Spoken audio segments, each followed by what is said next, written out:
Hello, I'm excited to present to you a new book that we got in the library. This book is a new nonfiction title to honor Martin Luther King Day and equality.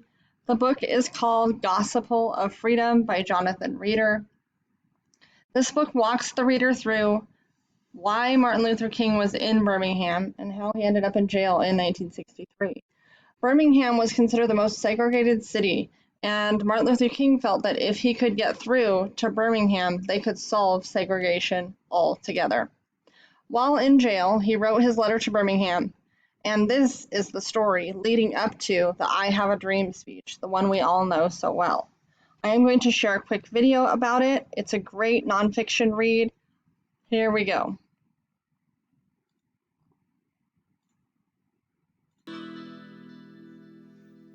Professor Ryder, thank you so much for joining us today. It's a pleasure to have you here with us. Thank you for having me. Now, Professor, your wonderful new book, Gospel of Freedom, is about Martin Luther King Jr.'s letter from Birmingham jail and the events that led to the letter's composition.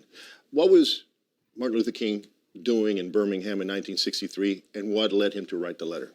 Birmingham was considered the most segregated city, even in the old segregated South, and full of violent Klansmen, and they felt if they could crack Birmingham, the walls of segregation would come tumbling down. So in early April, they start their protests. There's a court decision that forbids them, and King makes a decision to violate the injunction, and he goes to jail, where he tumbles down into, uncharacteristically, depression and panic. He's all alone, and while he's in jail, he comes upon a statement by 8 white clergymen, among the most moderate, enlightened clergymen in Alabama, who've criticized him as an extremist, have chided him for the protests, and basically when he reads that, he comes surging up out of that valley of depression on a tide of indignation. The warrior is reborn.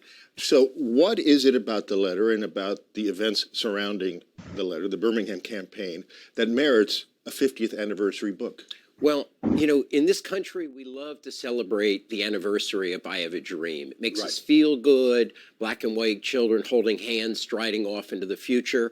But Birmingham precedes it. And what Birmingham was a critical moment in that spring and summer of 1963. It's fair to say the foundations of the old racial order of the U.S. cracked. And it was a central moment. It awakened President Kennedy to a need to do something. He had been evasive and diffident on civil rights. He finally was forced to address the nation and say that civil rights and segregation is a moral and national problem.